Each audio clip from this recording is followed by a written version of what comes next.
उपवासाची आमटी आणि भगर त्यासाठी लागणारं साहित्य: शेंगदाणे, मिरच्या, हे बटाटे आहेत ते 2 चिरून घेतले ती, हे तेल आहे, हे मोठं मीठ आहे, आमटीसाठी लागणार आहे. हे आपण पहिल्यांदा बारीक करून घ्यायचं आहे. शेंगदाणे आणि मिरची ती बारीक करून घेतले.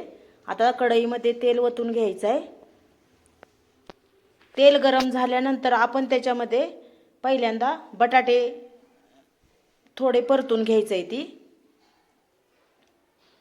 व्यवस्थित बटाटे परतून घ्यायचं आहे. ते आपण अतिशय टेस्टी आणि हेल्दी आणि चांगली, अतिशय कोणालाही आवडेल अशी चांगली रेसिपी आहे ही.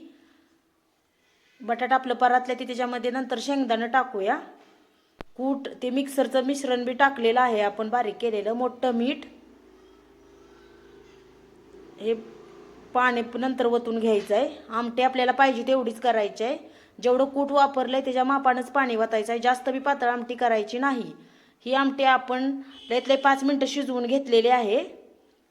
पूर्ण ही मस्तपैकी टेस्टी खमंग आमटी तयार झालेली आहे उपवासाची. ह्याला पांढरी आमटी आपण म्हणू शकतो. अतिशय चांगली खिचडी बरोबर लागणारी आमटी आपली तयार झालेली आहे. प्रकारच्या नवनवीन व्हिडिओसाठी आपल्या चॅनलला लाईक करा, सबस्क्राईब करा, बेल आयकॉनवरती क्लिक करा. आमटी तयार झालेली आहे. त्यानंतर आपण खिचडी बनवायची आहे. खिचडीसाठी लागणारी शाबू भिजवून घेतले ती, बटाटे, तेल, मीठ आहे, हे बारीक मीठ वापरायचं आहे. आता हे कूट आहे शेंगदाण्याचं, ही मिरची बारीक चिरून घेतलेली आहे. आता आपण खिचडी करायची आहे. त्याच्यासाठी तेल वतून कढईमध्ये गरम करून घ्यायचं आहे. पहिल्यांदा तेल गरम करून झाल्यानंतर आपण त्याच्यामध्ये बारीक चिरलेली मिरची टाकायची.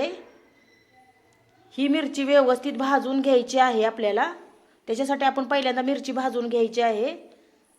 नंतर त्याच्यामध्ये आपण बटाटे पाण्यातील काढून त्याच्यात टाकायचे. बटाटे व्यवस्थित भाजल्यानंतर आपल्याला शिजण्याची सुद्धा गरज नाही. चांगला टेस्टी बटाटा लागतो. त्याच्यासाठी आपण व्यवस्थित त्याच्यात भाजून घ्यायचं आहे. पहिल्यांदा बटाटा, ही बटाटा आपण पहिल्यांदा घेऊन त्यात भाजूया.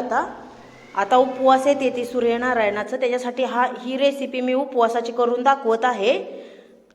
बटाटा थोडा नॉर्मल लाल उठल्यानंतर आपण तोपर्यंत नंतर आपण दुसरे इन्ग्रेडियंट्स ॲड करायचे आहेत त्याच्यामध्ये. आता मीठ थोडं ॲड करूया. चवीनुसार मीठ आपण वापरायचं आहे त्याच्यामध्ये. आणि परतून घ्यायचं आहे आणखीन बटाटा. आपला बटाटा लालसर दिसायला लागलाय आणि व्यवस्थित भाजलाय असं दिसतंय आपल्याला. त्यानंतर त्याच्यामध्ये आपण शेंगदाण्याचं कूट आणि शाबू ह्याच्यात मिक्स करून घेतलाय. आणखीन थोडं मीठ वापरूया म्हणजे व्यवस्थित मिठाचा अंदाज बसेल. बटाट्यालाच तेवढं मीठ लागेल, त्याच्यासाठी आपण दुसऱ्यांदा आणखीन मीठ वापरायचं आहे. अतिशय टेस्टी आणि चांगली रेसिपी, कोणालाही आवडेल अशी ही खिचडी आपली तयार झालेली आहे. ह्यालाच आपण भगर बी म्हणतो.